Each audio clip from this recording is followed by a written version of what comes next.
le coup de marteau. Bonjour Guy de Lafortelle. Bonjour Clémence. Alors vous êtes, je rappelle, un éditeur financier, fondateur de la lettre d'investissement L'investisseur sans costume, et aujourd'hui vous nous parlez des livraisons de GNL vers l'Europe. En fait, que se passe-t-il depuis la guerre en Ukraine et l'explosion du gazoduc Nord Stream 2? Le gaz russe a en grande partie été remplacé en Europe par du gaz américain. Et depuis quelque temps, les Américains n'honorent même plus leurs obligations contractuelles et ne livrent plus le fameux gaz. Alors que se passe-t-il? Alors c'est un conflit entre un géant, un nouvel arrivant, mais qui est déjà énorme, géant gazier américain, donc qui livre du GNL et qui a des contrats pour des dizaines de milliards de dollars, en grande partie avec l'Europe, donc qui s'appelle Venture Global, et qui refuse en fait de livrer son gaz à ses clients européens, en particulier Shell, BP et Edison, qui est un Italien. Pourquoi? Pour une raison très très simple, c'est que les contrats ont été signés sur des prix de long terme qui sont inférieurs au prix de marché, au prix du spot, et donc ce géant américain préfère vendre son gaz sur le marché plutôt que à ses partenaires avec qui il a signé des contrats de long terme. Et donc, ça fait déjà un petit moment que le conflit est en train de grossir. Parce qu'en fait, ce qui se passe, c'est que le gaz naturel américain est en pleine expansion. C'est-à-dire que c'est quelque chose d'absolument nouveau. Et donc, pour que ces livraisons de gaz se fassent, il a fallu qu'ils mettent en place énormément d'infrastructures.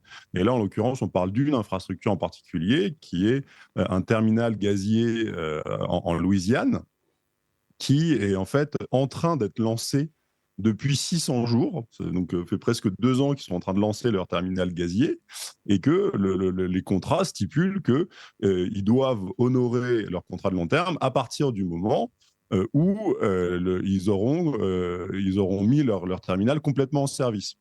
Sauf que en Europe, on se dit, attendez les gars, ça fait 600 jours que vous êtes en train de faire la mise en service, et pendant ces 600 jours, vous avez déjà fait pour 200 livraisons pour plus de 18 milliards de dollars, et nous, on n'a toujours pas vu la couleur.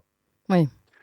Donc, on parle de montants qui sont absolument énormes. Je veux dire, il y a 18 milliards de gaz qui nous sont passés sous le nez, et surtout, avec derrière les Américains qui disent, non, nous, on est strictement dans notre bon droit.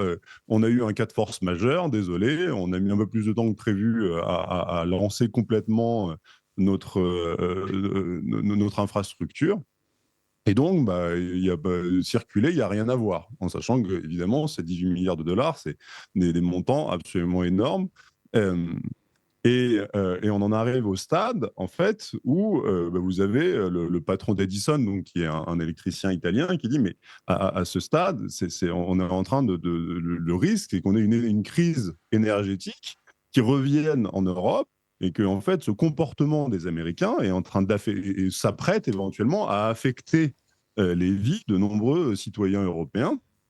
Et effectivement, c'est des choses qu'on est en train de voir revenir. Parce que, c'est-à-dire que il y a quelques semaines, je ne sais pas si vous avez suivi, mais on a signé une grande réforme du marché commun de l'électricité en Europe, en disant qu'il ne faut plus jamais qu'on paye le prix de notre électricité comme c'est arrivé l'hiver dernier et le précédent, où on a quand même eu des prix absolument hallucinants, on se souvient de ça. Oui, on s'en Sauf souvient. ouais, sauf que pour pouvoir y arriver, il faut justement avoir des grands contrats de long terme qui permettent d'assurer la production. C'est-à-dire qu'on sait tous maintenant que l'électricité, c'est pas n'importe quel bien, c'est quelque chose qui doit être produit en temps réel. Et si en temps réel, vous n'arrivez pas à fournir, vos prix s'envolent parce que vous ne pouvez pas stocker l'électricité. C'est aussi simple que ça. Et donc, toute la réforme du marché européen tient à notamment ces grands contrats qui permettent d'assurer une continuité. Et donc, les bonnes intentions ne peuvent pas derrière continuer si on a ça.